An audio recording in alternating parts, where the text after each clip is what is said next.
Hello viewers, এ পর্যায়ে আমরা এখন অফ পেজ এসইও নিয়ে কথা বলবো। অফ পেজ এসইও বলতে আমরা যদি সহজভাবে বোঝার চেষ্টা করি, আমাদের ওয়েবসাইটকে সার্চ ইঞ্জিনের সাথে অপটিমাইজ করার জন্য ওয়েবসাইটের বাইরে আমরা যে কাজগুলো করব সেগুলোকেই অফ পেজ এসইও বলতে পারি। For example, backlink. আমরা যখন আমাদের ওয়েবসাইটের ব্যাকলিঙ্ক অন্য কোনো ওয়েবসাইটে গিয়ে করব, সেটাই অফ পেজ এসইও হিসেবে কাউন্ট হবে।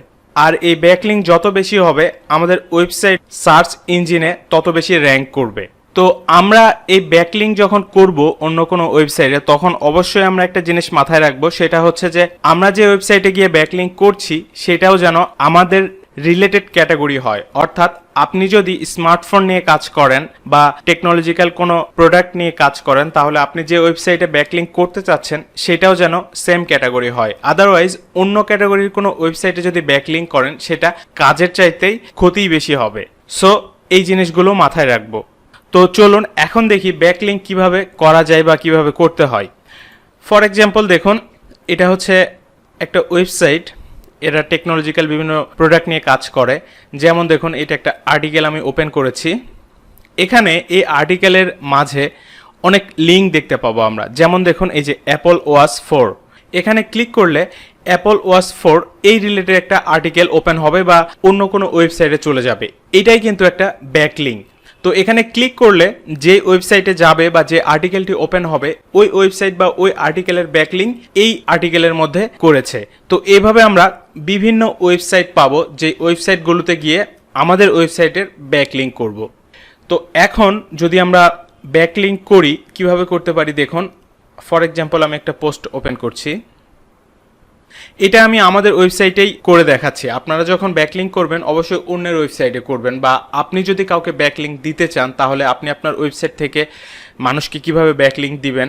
যেমন ধরুন, এটা একটা আর্টিকেল। তো আর্টিকেলের লাস্টে আপনি যদি কাউকে ব্যাকলিঙ্ক দিতে চান, খুবই সিম্পল ব্যাপার, জাস্ট এডিটে গিয়ে আপনি লিঙ্কটা অ্যাড করে দিতে পারবেন। এটা মনে হয় আপনাকে আর এক্সট্রা করে বোঝাতে হবে না, কারণ এটা খুবই সিম্পল ব্যাপার। তারপরও আমি বলে দিচ্ছি।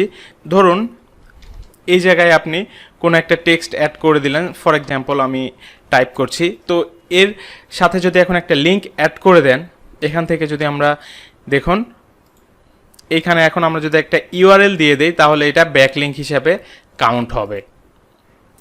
এই জাস্ট এটা ছাড়াও আমরা লক্ষ্য করব যে পোস্টের মধ্যেই আরেকটা পোস্টের ব্যাকলিঙ্ক করা হয়। অর্থাৎ একটা ওয়েবসাইটের পোস্টটি আরেকটা পোস্টে বা আরেকটা আর্টিকেলে ব্যাকলিঙ্ক করা হয়। যেমন এই আর্টিকেলের যেই লিঙ্ক, এটা যদি আমি এখন এটার মধ্যে ব্যাকলিঙ্ক করি, তাহলে জাস্ট এই লিঙ্কটা কপি করতে পারি। অথবা যদি এই আর্টিকেল যদি আমি এই আর্টিকেলের মধ্যে ব্যাকলিঙ্ক করি, তাহলে এইটার লিঙ্কটা কপি করব। এই জাস্ট। তো লিঙ্কগুলো কপি করে দেখুন, আমরা এরকম পোস্টের মধ্যেই কিন্তু ব্যাকলিঙ্ক করে দিতে পারি। যেমন এখানে আমাদের এমনভাবে আর্টিকেলগুলো লিখতে হবে যেন আর্টিকেলের মধ্যে এই ওয়ার্ডটাও আসে বা এই ক্যামেরার নামটাও জানি আসে, বা যদি নাই আসে তাহলে জাস্ট এখানে একটা কলাম রেখে এখানে জাস্ট একটু স্পেস দিয়ে আমরা এই ক্যামেরার যেটা নাম, এই নামটা এখানে দিতে পারি, দিয়ে জাস্ট এখানে একটা ব্যাকলিঙ্ক করে দিতে পারি। তো এই জিনিসগুলো করলে কি হয়, গুগলে বা আদার্স যে সার্চ ইঞ্জিনগুলো আছে সেগুলোতে খুব দ্রুতই আমাদের ওয়েবসাইট বা আমাদের আর্টিকেলগুলো র্যাঙ্কে চলে আসবে। দেখুন, আমরা যদি এরকম বড় বড় যেই রিভিউ সাইটগুলো আছে সেগুলোতে লক্ষ্য করলেই এই জিনিসগুলো পাবো। যেমন দেখুন, এই যে পোস্টের মধ্যেই কিন্তু তারা একটা ব্যাকলিঙ্ক করেছে। যেমন অ্যাপল ওয়াচ 4, নিচে আসলে আরও পাবো। এই যে দেখুন, আইফোন 10s, দেন এখানে আবারও দেখতে পাচ্ছি অ্যাপল ওয়াচ 4। তো এইরকম ব্যাকলিঙ্ক আমরা চাইলে করতে পারি।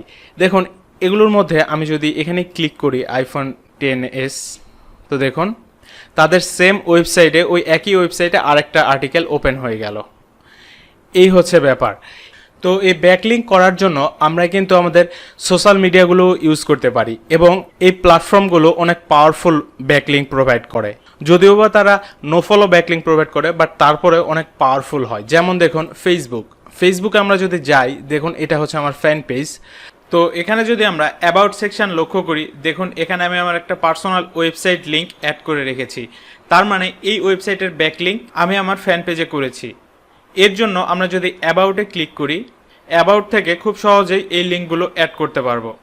নট অনলি জাস্ট ফেসবুক, আমি কিন্তু আমার আরও যেই সোশ্যাল মিডিয়াগুলোতে অ্যাকাউন্ট আছে যেমন টুইটার বা পিন্টারেস্ট, লিঙ্কডইন, ইউটিউব সবগুলো প্ল্যাটফর্মেই আমার ওয়েবসাইট ব্যাকলিঙ্ক করে রেখেছি। তো আপনারাও চাইলে এই কাজগুলো করতে পারেন। তো এই লেসন এ পর্যন্তই রাখছি। সবাই ভালো থাকবেন। ধন্যবাদ সবাইকে।